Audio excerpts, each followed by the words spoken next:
Rasulillah wa ala alihi wa ashabihi wa mawalah. Ba'd. Alhamdulillah pada pagi hari ini kita bisa bermajelis di Zoom ini. Kita bahas kajian melanjutkan dari Tauhid Muyassar. Beberapa kaidah-kaidah yang harus diketahui terkait tauhid, ya.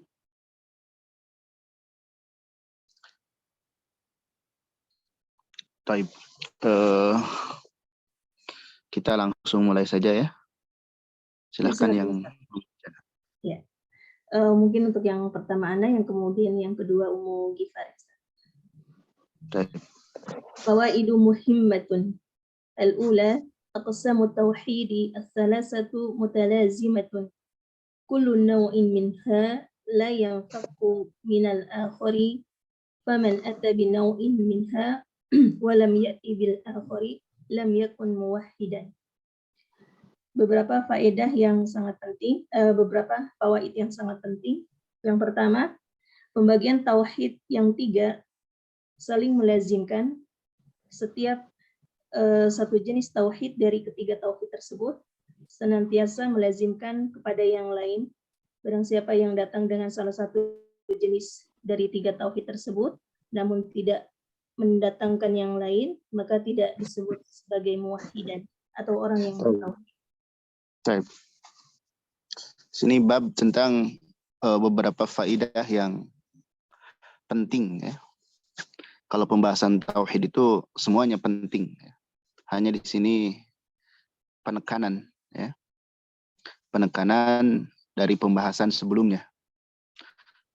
Yang pertama, kata penulis hafizahullah, bahwasanya pembagian tauhid yang 3 itu, yakni tauhid rububiyah, tauhid uluhiyah, dan tauhid asma wa sifat, itu mutalazimah, saling berkaitan. Ya, saling berkaitan dan saling melengkapi satu sama lainnya. Kemudian tauhid dibagi 3, ada rububiyah, uluhiyah, asma wa sifat. Itu adalah hasil dari penelitian para ulama. Para ulama meneliti kalau cara mengenal Allah Subhanahu wa taala itu bisa dilakukan dengan 3 hal itu. Dengan mengenal rububiyah Allah, dengan mengenal sifat, dengan mengenal kemahakuasaan Allah, dengan mengenal bagaimana perbuatan Allah. Kemudian juga dengan tauhid uluhiyah, dengan bagaimana kita beribadah kepada Allah dan asma wa sifat Allah Subhanahu wa taala. Jadi pembagian tauhid yang menjadi 3 ini tidak keluar dari Al-Qur'an dan As-Sunnah. Para ulama meneliti dan mereka menemukan bahwasanya tauhid itu tidak keluar dari 3 hal itu, ya. Ini memang para ulama yang menentukan hal ini atau berijtihad terhadap hal ini, ya, berijtihad terhadap hal ini, ya, seperti ilmu-ilmu yang lain, ya, dibagi untuk memudahkan, ya, dibagi untuk memudahkan.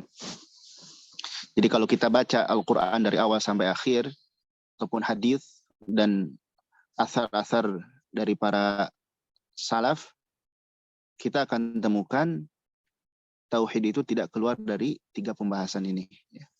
Tidak keluar dari pembahasan ini. Kemudian dikatakan yang ketiga itu saling berkaitan. Artinya jika seseorang, di sini dikatakan jika seseorang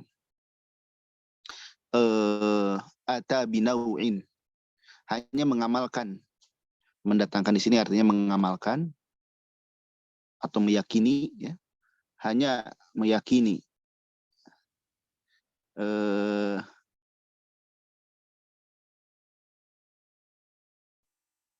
salah satunya misalkan meyakini rububiyah tapi uluhiyah tidak, atau meyakini uluhiyah tapi rububiyah tidak, atau uluhiyah dan rububiyah asma wa sifat tidak, maka dia tidak dikatakan seorang yang bertauhid secara sempurna. Karena harus tiga-tiganya. Dulu orang-orang kafir, ya, musyrikin, itu mengakui Allah itu pencipta, Allah itu pengatur, pemberi rizki. Tapi mereka tetap dikatakan sebagai musyrik. Kenapa? Karena mereka tidak beribadah kepada Allah Subhanahu wa taala.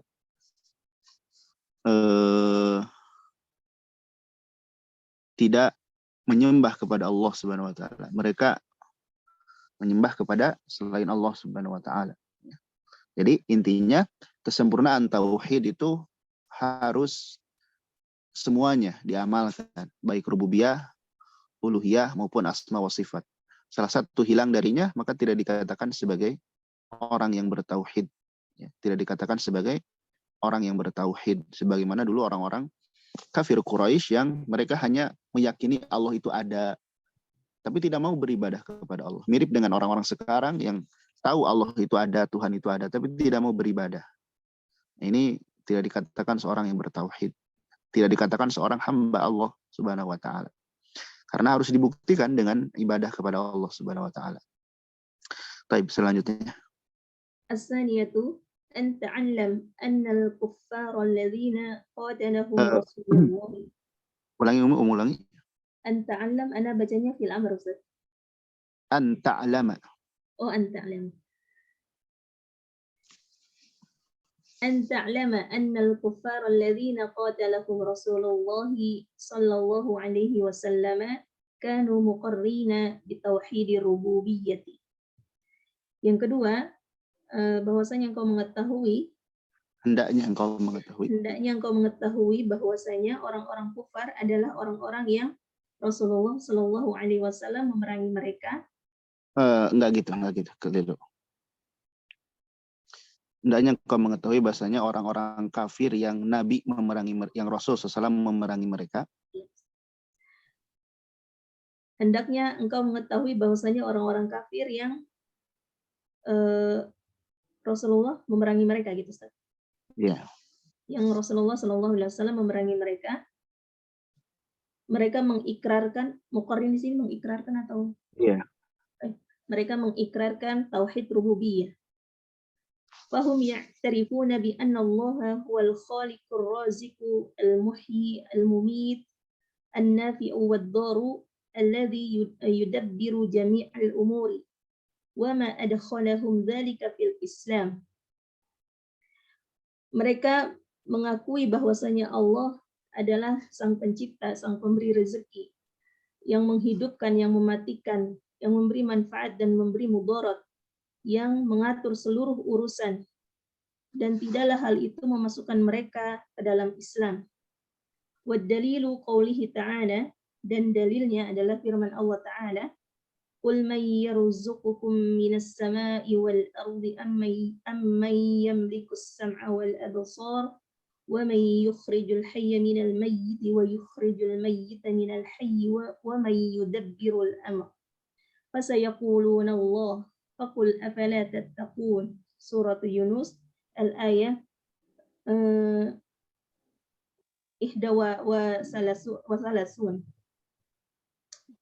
Dan dalilnya adalah firman Allah Ta'ala, katakanlah wahai Muhammad, siapakah yang memberi kalian rezeki dari langit dan bumi, dan siapakah yang berkuasa menciptakan pendengaran dan penglihatan, dan siapakah yang berkuasa mengeluarkan yang hidup dari yang mati, dan mengeluarkan yang mati dari yang hidup, dan siapa yang berkuasa mengatur segala urusan. Maka mereka akan mengatakan Allah.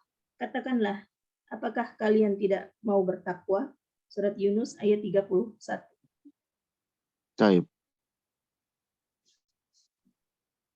Di sini dikatakan poin kedua agak ke itu lagi. Baik. Hendaknya engkau tahu ya bahwasanya orang-orang kafir yang dulu Rasul Shallallahu Alaihi Wasallam memerangi mereka Jadi orang kafir yang dulu diperangi oleh Nabi itu, keadaan mereka itu mengakui tauhid rububiyah. Ya, mereka mengakui tauhid rububiyah, tapi masih diperangi oleh Nabi kita. Mereka diperangi oleh Nabi kita. Ya. Padahal mereka mengakui Allah itu, di sini dikatakan mereka itu mengakui Allah itu pencipta, Allah itu pemberi rizki, Allah itu yang menghidupkan, Allah itu yang mematikan. Mereka mengakui itu semua. Bahkan mengakui Allah itu yang bisa memberikan manfaat dan bisa membahayakan, itu mereka mengakui. Mengakui Allah itu yang mengatur seluruh urusan. Mereka mengakui. Tapi nggak cukup pengakuan tersebut. Wa ma adkhalahum dzalika fil Islam. Dan pengakuan tersebut tidak kemudian menjadikan mereka termasuk seorang yang Islam. Mereka dicap sebagai muslimin. Tidak, tetap mereka dikatakan musyrikin. Ya. Padahal mereka mengakui Allah itu pencipta, Allah itu memberi rizki, Allah itu yang menghidupkan, yakin hal ini. Ya. Tapi mereka tetap dikatakan musyrikin, kafirin. Sebabnya apa? Cuman satu, mereka nggak mau ibadah. Mereka tidak beribadah kepada Allah saja. Mereka percaya kepada yang lainnya. Nah, ini yang menyebabkan mereka dikatakan kafir, dikatakan musyrik. Dan ini sebagaimana di penjelasan pertama tadi. Seseorang itu nggak cukup kalau mengakui Allah itu ada, Allah itu mencipta. Ya. Tapi tidak beribadah kepada Allah. Nah, ini tidak dikatakan seorang muslim, tidak dikatakan sebagai orang yang bertauhid. Artinya apa? Harus selain kita mengakui tentang Allah, kita pun harus beribadah kepadanya. Ya. Yang lebih parah di zaman sekarang, betapa banyak orang yang nggak kenal sama Allah. Kalaupun ibadah, mereka ibadah tanpa ilmu. Ini pentingnya kita belajar. Agar kita tahu untuk apa kita diciptakan, yaitu untuk ibadah. Dan kita tahu kepada siapa kita harus beribadah, yaitu kepada Allah saja, bukan kepada selainnya. Ya. Nah, ini harus kita ketahui. Agar apa? Bab akidah ini penting, ya. Penting sekali. Banyak orang yang nggak paham bab ini. Bahkan meninggalkan belajar akidah. Sibuk dengan belajar yang lain, lupa akidah. Sehingga apa? Ketika diberikan ekonomi sempit, dia mengeluh. Padahal Allah yang mengatur rezeki. Ketika dia diberikan ekonomi atau kekayaan dan sebagainya, dia bangga. Padahal Allah itu yang ngatur. Dan betapa banyak pengaruh pada seseorang kalau dia meyakini tentang Allah Subhanahu wa Ta'ala. Banyak orang yang putus asa atau melampaui batas itu karena nggak kenal dengan Allah Subhanahu wa Ta'ala. Ya. Cuman nggak cukup kalau hanya kenal saja. Harus dibarengi dengan beribadah kepada Allah saja. Nah, di sini dikatakan di surah Yunus ayat 31, Kul, katakan wahai Muhammad, katakan kepada orang-orang yang dulu dicap sebagai musyrikin. Tanya mereka. Apa yang ditanyakan kepada mereka? Siapa yang memberikan rizki kepada kalian dari langit dan bumi? Siapa? Siapa yang memiliki pendengaran, penglihatan? Siapa yang mampu mengeluarkan yang hidup dari yang mati? Menciptakan maksudnya. Wa yukhrijul mayyita minal hayy, dan membangkitkan nanti pada hari kiamat. Siapa yang mengatur urusan ini? Fasayaqulun, mereka menjawab, mereka di sini orang-orang kafir, kafir musyrikin. Ketika ditanya seperti itu, apa yang mereka jawab? Yang mampu seperti itu adalah Allah. Tuh, mereka ngaku. Ya. Tapi kenapa tetap dicap musyrikin? Afala tattaqun. Kenapa kalian tidak bertakwa? Maksudnya kenapa kalian tidak beribadah kepada Allah saja? Ya. Artinya apa? Ya, di zaman sekarang pun sama. Ya. Bahkan lebih parah. Ya. Sampai nggak kenal sama Allah. Sampai mereka nggak tahu, umumnya manusia nggak tahu untuk apa diciptakan. Kalau nggak tahu, ya nanti ibadahnya pun ngasal. Ibadah itu hanya jadi beban, nggak ada kekhusyuan, dan jauh dari tuntunan agama. Agama diolok-olok. Dan ini akibat dari rapuhnya akidah tauhid yang ada pada diri orang tersebut. Jadi faedah kedua ini agar kita sadar, jangan sampai kita seperti orang-orang musyrik dulu, bahkan lebih parah dari mereka. Dan itu kenyataan. Orang-orang musyrik dulu masih ada percayanya sama Allah. Kadang orang sekarang ngaku muslim nggak percaya sama Allah. Jadi karena tertipu dengan kehidupan ini.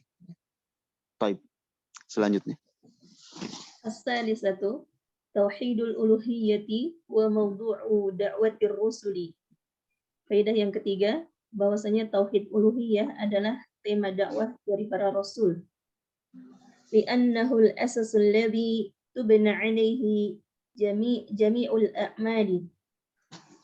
Karena tauhid uluhiyah merupakan asas atau fondasi yang terbangun di atasnya seluruh amalan-amalan.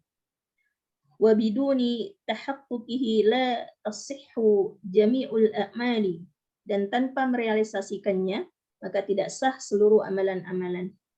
Fa innahu idza lam yatahaqqaq hasala didduhu wa huwa syirku. Bahwasanya jika tidak terrealisasi tauhid uluhiyah tadi, maka yang tercapai hanyalah adalah apa yang menjadi lawannya, yaitu syirik. Wal khusumatu bainar rusuli wa umamihim kana mahuruha hadha tauhid. Mihwaruha. Oh, mihwar. Ini apa Ustaz, mihwaruha? Ini apa? Seputaran, ya. Hal-hal yang berkaitan. Wal khusumatu bainar rusuli wa umamihim kana mihwaruha hadha tauhid, fayajibul inayatu bihi wa dirasata masailihi wa fahma usulihi. Wa dirasatu masailihi wa fahmu usulihi. Dan permusuhan antara Rasul dengan para umatnya adalah seputaran tentang tauhid ini. Maka wajib perhatian. Maka wajib memberikan perhatian terhadapnya, mempelajari masalah-masalahnya dan memahami usul-usulnya. Baik. Ini penting, ya. Kata penulis bahwasanya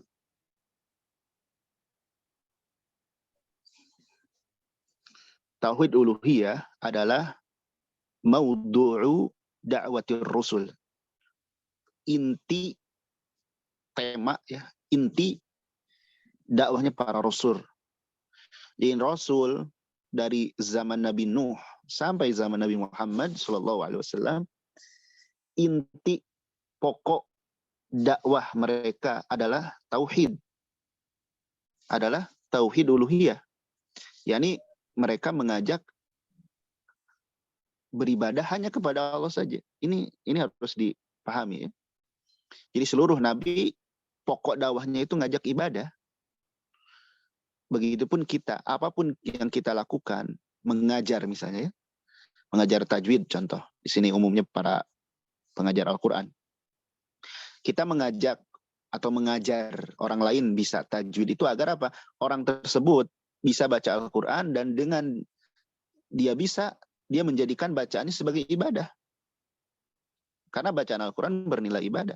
Ajak manusia itu untuk menjadikan bacaan Al-Quran itu sebagai sarana ibadah.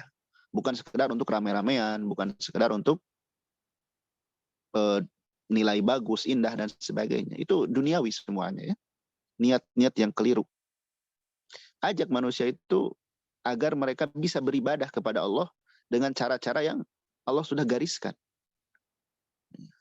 Kadang orang nggak jelas tujuannya.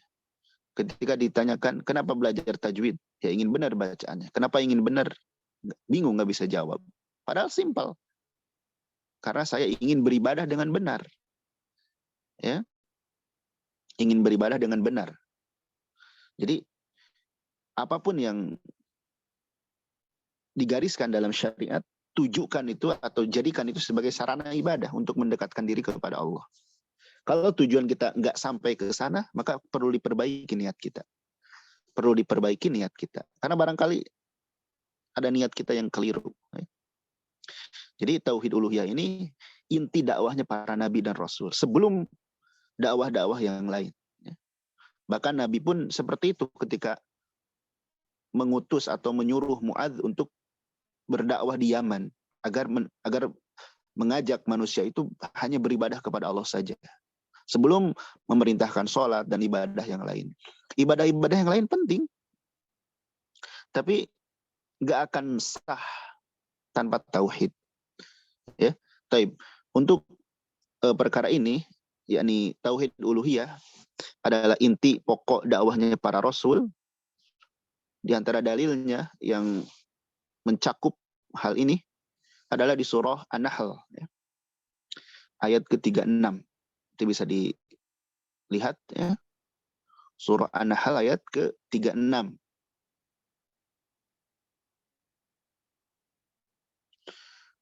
Mungkin bisa ditampilkan,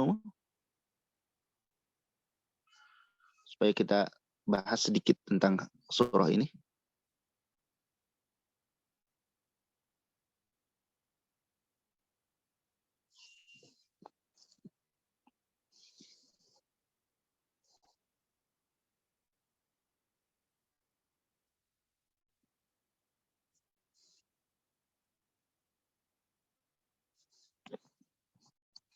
Kalau nggak bisa, nggak apa-apa.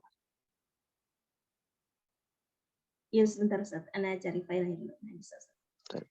Sudah nampak belum ya Ustaz ya? An-Nahl ayat 36.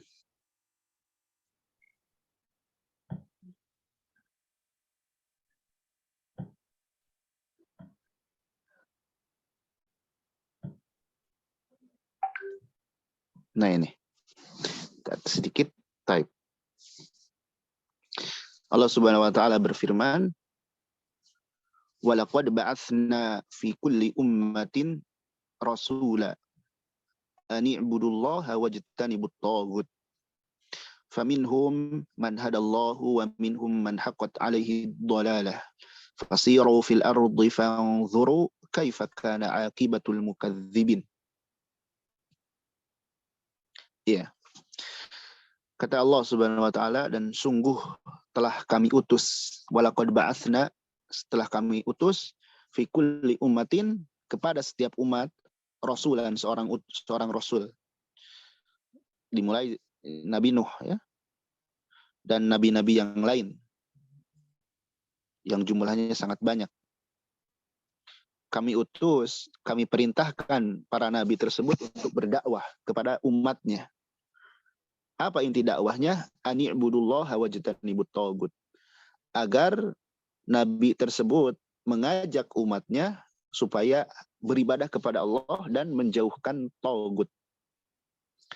Beribadah kepada Allah, menyembah Allah semata dengan cara-cara syariat tertentu. Setiap nabi dan rasul itu beda syariatnya.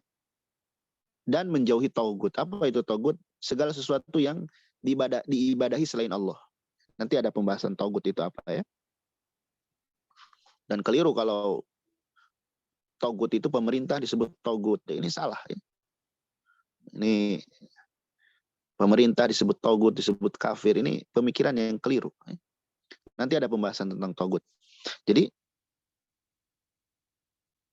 para nabi dan rasul itu ketika diutus kepada kaumnya, umatnya, dakwah mereka sama, agar mereka menyuruh umatnya, menyuruh kaumnya agar hanya beribadah kepada Allah saja dan menjauhi taghut. Ya. Hanya kaumnya beda-beda. Faminhum, di antara mereka, di antara kaum tersebut, ya, ada yang Allah berikan hidayah, ya biasa. Ada yang menerima, ada yang tidak. Dan di antara mereka pun ada yang Allah tetapkan kesesatan bagi mereka. Coba lihatlah, berjalanlah, perhatikanlah di bumi, dan perhatikan juga bagaimana akibat orang-orang yang mendustakan Rasul, yang tidak menyeru, dan yang tidak memenuhi seruan Rasulnya. Jadi, setiap Nabi dan Rasul, inti dakwahnya sama. Mengajak hanya beribadah kepada Allah dan menjauhkan peribadahan kepada selain Allah. Ya. Di surah Hud itu dijelaskan banyak. Allah mengutus Nabi ini, inti dakwahnya, ya qaumi ibudullah ma lakum min ilahin ghairuh. Wahai kaumku, beribadahlah kepada Allah, tidak ada sembahan selainnya.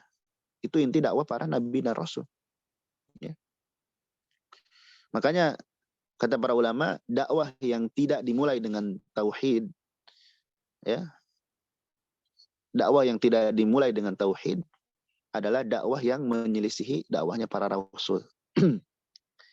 Dakwah yang tidak dimulai dengan dakwah tauhid itu menyelisihi para nabi dan rasul. Ya. Boleh kita berdakwah dengan umpamanya melalui perkara agama yang lain, melalui mengajari Al-Quran, tahsin, tajwid, atau yang lainnya, tapi itu sebagai sarana pendekatan aja. Setelah mereka hatinya luluh, mau diajak terhadap kebenaran, dakwahkan tentang tauhid. Ya. Dan dulu di antara sebab, kembali lagi ke itu, ke apa? Ke kitab. Terus.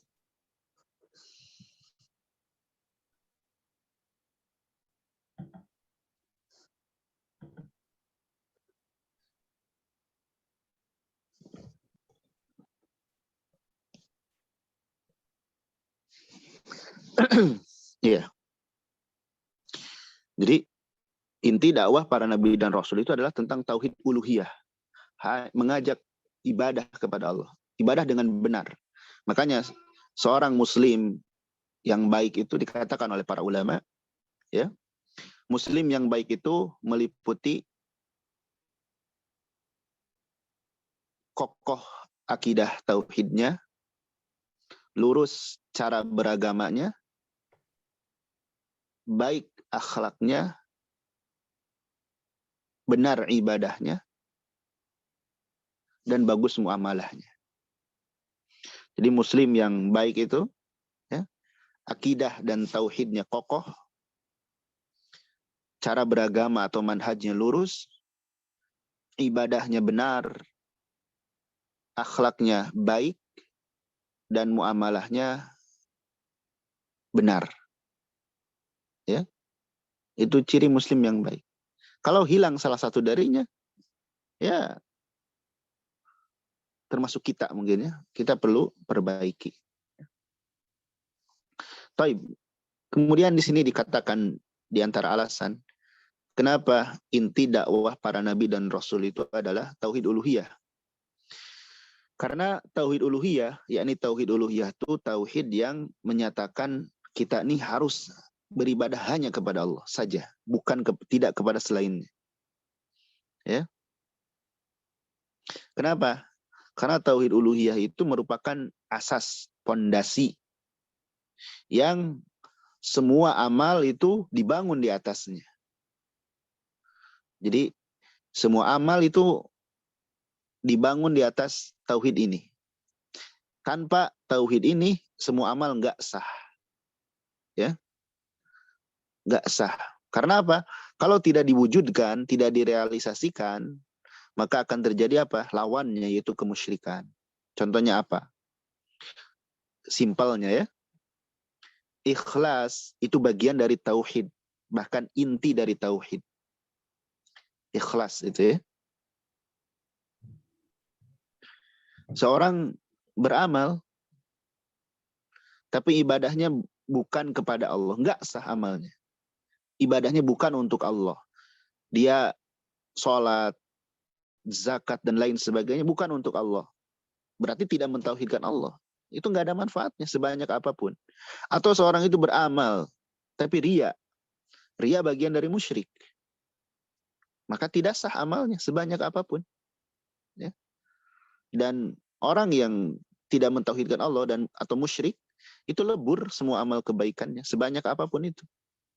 Makanya selain kita memperbanyak amal, ada hal yang penting juga, ya, yaitu kita memperhatikan niat kita untuk siapa amal ini, ya. Apakah sudah hanya untuk Allah saja, atau masih tercampur dengan keinginan-keinginan dunia, ingin dipuji, ingin diakui, ingin diapresiasi, ingin diagungkan, dan lain sebagainya. Atau murni untuk Allah. Maksudnya murni untuk Allah itu apa? Ingin pahala dari Allah. Ingin ibadah kita ini, kita ketika melakukan ibadah, ya Allah, ini ibadahku sebagai bentuk memenuhi perintahmu. Dan aku berharap dengan ibadahku ini mendapatkan pahala di sisimu. Dan engkau mengampuni kesalahan-kesalahanku. Itu semua ibadah tujukan untuk itu. Jangan, ya Allah, ibadahku ini semoga menjadikan sebab aku lancar rizki, lancar usaha, dan lain sebagainya. Betul, minta kebaikan hidup kepada Allah juga. Tapi jangan dijadikan ibadah itu sarana untuk itu. Ibadah kita tujukan kepada Allah, kemudian kalau kita ingin lancar rezeki dan sebagainya, berdoa aja. Ya Allah, mudahkan urusan saya. Ya Allah, lancarkan rezeki saya, dan lain sebagainya. Jaga kesehatan saya. Jadi, kalau ibadah itu tujukan untuk Allah, ingin pahala dari Allah. Adapun keinginan-keinginan dunia, minta sama Allah. Minta sama Allah. Bahkan kan doa juga itu bagian dari ibadah. Ya. Sekarang umumnya orang minta tuh dunia semua. Ya. Jarang yang minta itu akhirat. Kalau kita lihat ya, para sahabat radhiyallahu anhum ajmain, Anas bin Malik radhiyallahu an, ketika ditanya oleh Nabi kita, Anas ini pembantunya Nabi sallallahu alaihi wasallam, coba pengen apa kamu? Terus kata Anas, aku ingin membersamaimu terus sampai ke surga.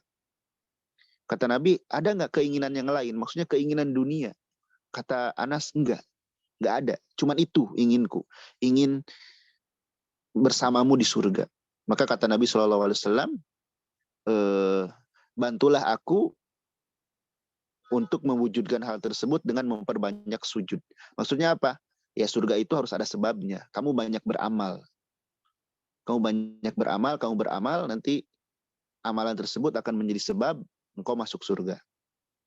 Ya. Kemudian ada seorang sahabat yang setelah sholat hanya berdoa, Allahumma inni as'alukal jannah wa na'udzubika minan nar. Ya Allah, aku minta surga dan berlindung dari neraka. Dia berbisik-bisik hal tersebut. Terus kata Nabi SAW, Nabi mendengar. Kata Nabi SAW, sekitaran itu pun aku meminta kepada Allah. Sekitaran itu aku meminta kepada Allah. Taib, jadi seluruh amal itu nggak sah tanpa tauhid, tanpa ikhlas, nggak sah.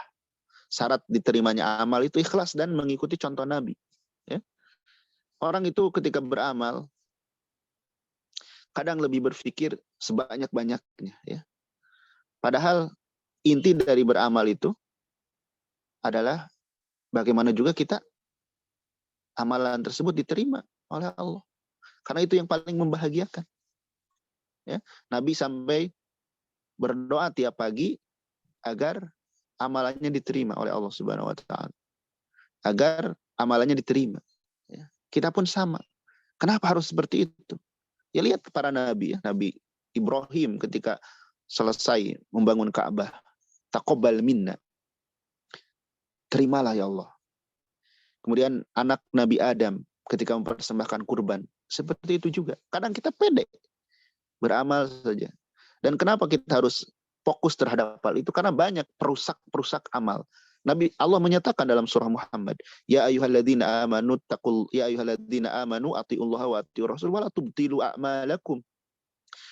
Wahai orang yang beriman, taatilah Allah dan Rasulnya, jangan kalian menggagalkan amalan kalian. Amal baik itu bisa gugur. Bisa gugur amalan baik itu. Sebanyak apapun. Dengan murtad, dengan musyrik, dengan bid'ah, dengan menyakiti orang, dengan zalim sama orang. Jadi fokus kita beribadah itu dua, benar dan diterima. Itu dulu, benar dan diterima. Banyak ya alhamdulillah. Tapi intinya dua, benar dan diterima. Ya. Jadi seluruh amal itu nggak sah tanpa perkara ini. Karena apa? Akan terjadi musyrik. Orang musyrik itu nggak diterima amal. Kemudian dikatakan di sini wal khusumah, percekcokan, permusuhan antara Nabi dan umatnya adalah tauhid ini. Nabi SAW sebelum diangkat sebagai Rasul itu dicintai, bahkan digelari Al-Amin. Dicintai, ya, dihormati. Tapi kenapa Nabi dimusuhi? Karena Nabi mendakwahkan tauhid. Nabi melarang mereka berbuat musyrik. Nah, mereka nggak terima. Sampai dikatakan aja'alal alihata ilaha wahida. Apakah kamu hendak menjadikan Tuhan yang banyak ini menjadi satu? Ini melanggar nenek moyang. Ini melanggar tradisi dan sebagainya. Nabi itu dicintai, tapi kenapa dimusuhi? Karena mendakwahkan tauhid. Ya. Dan mereka mengakui bahwasanya kalau secara akhlaknya, pribadinya, mereka tuh nggak benci kepada Nabi. Tapi mereka tuh benci apa yang Nabi dakwahkan. Dakwah tauhid, mereka nggak terima. Mereka nggak mau ibadah hanya kepada Allah saja. Makanya dibenci. Bahkan nabi-nabi dulu sampai dikatakan oleh umatnya, marjuwa, engkau itu adalah orang yang kami andalkan, kami jadikan rujukan, kami minta pandangan dan sebagainya kepada kamu. Tapi setelah kamu mendakwahkan agar menyembah kepada Allah, malah dimusuhi. Tapi orang kadang nggak mau ya dimusuhi itu. Jadi dakwah itu kebanyakan orang tuh bagaimana membuat orang lain senang, terhibur. Inti dari dakwah itu kita jelaskan ini yang baik, ini yang buruk. Ya. Ini yang benar, ini yang salah. Ini halal, ini haram. Diterima syukur alhamdulillah, nggak terima nggak masalah. Karena apa tadi di surah An-Nahl, ketika seorang itu dakwah, jangankan kita ya, para nabi saja kalau dakwah, sebagian umatnya ada yang dapat hidayah, ada yang tidak. Urusan hidayah bukan kita. Jangan sampai kita tidak memiliki prinsip. Ya, hanya karena takut tersinggung dan sebagainya. Betul, di awal dakwah itu pelan-pelan dulu, sampai mereka tertarik terhadap Islam. Tapi hal yang urgen, yang basic, kalau tidak dijelaskan, kita nih nggak sayang sama umat. Seorang penceramah, da'i, yang sayang pada umat itu yang menjelaskan ini benar, ini salah. Ibarat kita tahu racun, terus kita nggak sebutin, tetap aja ada di makanan itu. Kan meracuni nanti. Syirik itu lebih parah daripada sekedar racun. Ya. Maka ini perlu diperhatikan. Ya. Maka di sini dikatakan, maka wajib menaruh perhatian terhadap tauhid ini, mempelajarinya, dan memahami pokok-pokoknya. Ya, kita sama ya, saya, ya kita semua lah, butuh selalu diulang-ulang bahasan tauhid ini. Karena apa? Syaitan nggak berhenti ya, nggak ada istirahatnya menggoda kita. Kita tidak merasa aman dari tergelincir. Betapa banyak dulu yang ahli ibadah di akhir hayatnya, nauzubillah, mati dalam keadaan murtad, ya, atau bingung terhadap agama ini. Ya.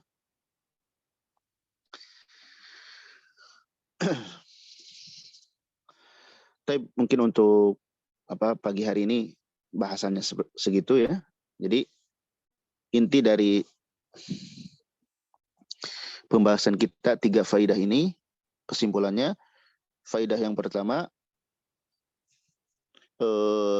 tauhid yang 3 itu adalah hasil dari penelitian para ulama berdasarkan dalil-dalil dari Al-Quran dan Sunnah, kemudian saling berkaitan. Seseorang tidak dikatakan bertauhid kalau hilang salah satu darinya.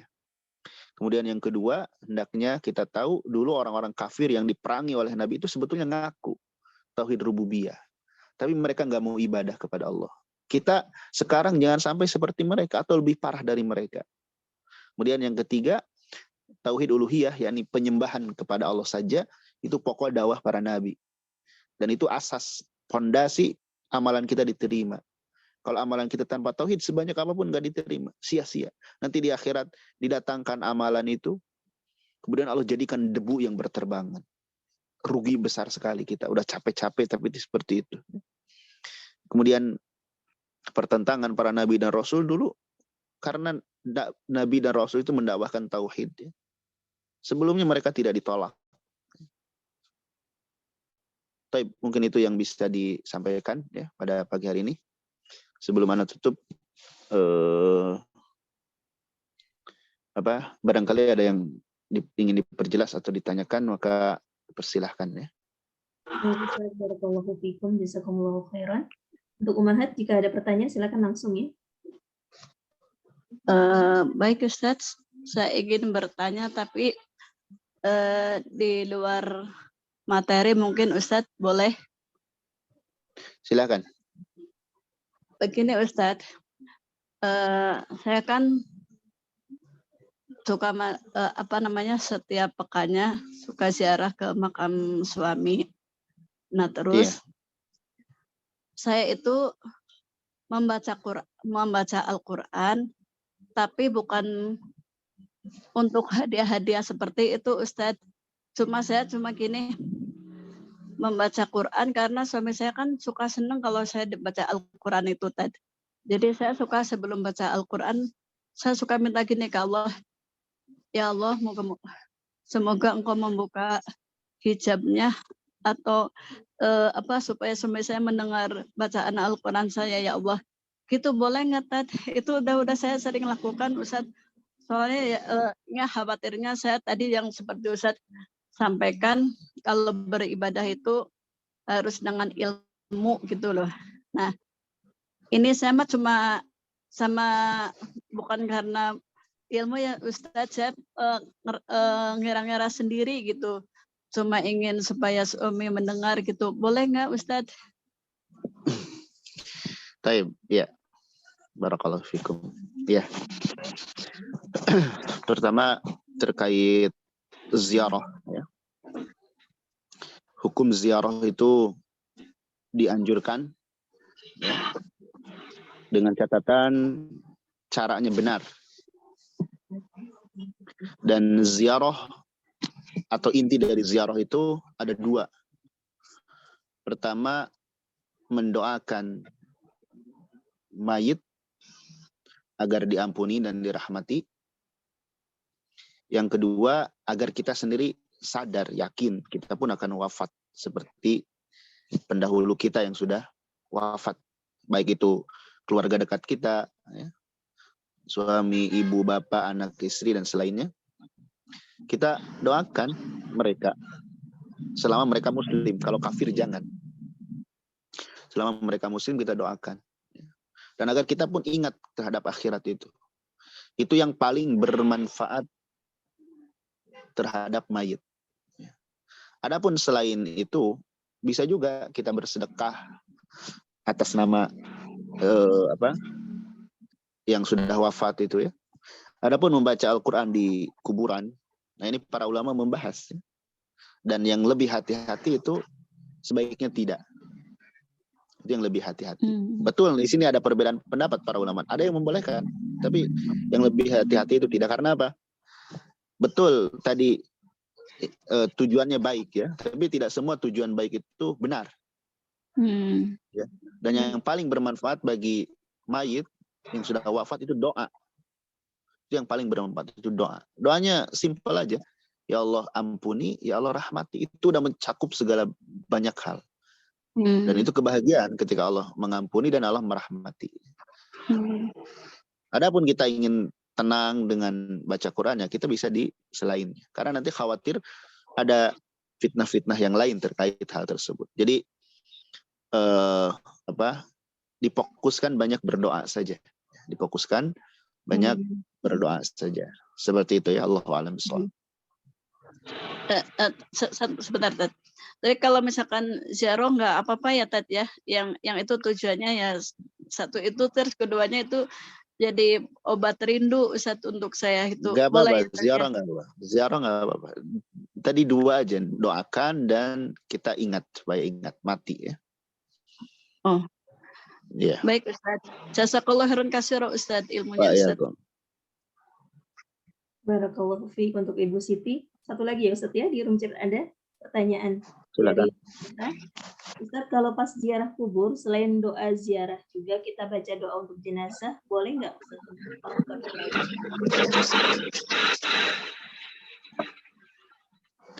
Ya, berdoa pada asalnya dimanapun boleh ya berdoa itu. Cuman jangan menganggap di kuburan itu lebih afdol. Kuburan makam bukan merupakan tempat mustajab. Kalau secara umum berdoa itu boleh di mana saja. Tapi kalau meyakini kalau di makam lebih afdal itu perlu dalil. Itu perlu dalil. Jadi kalau ditanya boleh berdoa, boleh. Tapi jangan menganggap kalau berdoa di makam itu lebih afdal. Enggak. Termasuk di makam Nabi SAW, kita berdoa untuk Nabi saja. Ya. Untuk Nabi SAW membacakan salam kepada beliau. Raudhah itu terpisah kan dari makam Nabi, bukan makam Nabi itu. Kemudian di tempat-tempat yang mustajab, yang Allah nyatakan mustajab, misalnya di di waktu mustajab, misalnya di sepertiga malam, atau di tempat-tempat seperti di Multazam, misalkan di Arafah, di Sofa dan Marwah, dan tempat-tempat lain yang dinyatakan secara dalil itu mustajab. Adapun di kuburan itu boleh berdoa untuk mayit dan untuk selainnya, tapi jangan ada anggapan, karena ada sebagian orang yang menganggap di kuburan itu lebih khusyuk katanya. Ujung-ujungnya dia minta dunia. Kalau berdoa secara umum itu boleh. Yang jangan itu meyakini itu lebih utama. Keyakinan lebih utama, nah itu perlu dalil. Taib, masih ada? Silakan jika yang ingin bertanya boleh langsung. Taib, sepertinya sudah cukup Ustaz. Sebentar satu lagi. Oh iya. Itu Ustaz ya, kalau berdoanya tuh doa yang doa Allahumma ighfir lahu, yang doa sholat jenazah Ustaz, nggak apa-apa ya, yang itu kan lengkap. Boleh, itu intinya kan minta ampun dan minta rahmat. Minta ampunan dan minta rahmat. Terima kasih Ustaz. Baik. Silakan tutup Ustaz. Terima kasih. Baik, barakallahu fikum. Mohon maaf tidak panjang kajian, tapi ini penting insyaallah ya, bermanfaat untuk kita semua. Barakallahu fikum, jazakumullah khairan, subhanakallahumma bihamdik, asyhadu an la ilaha illa anta astaghfiruka wa atubu ilaik.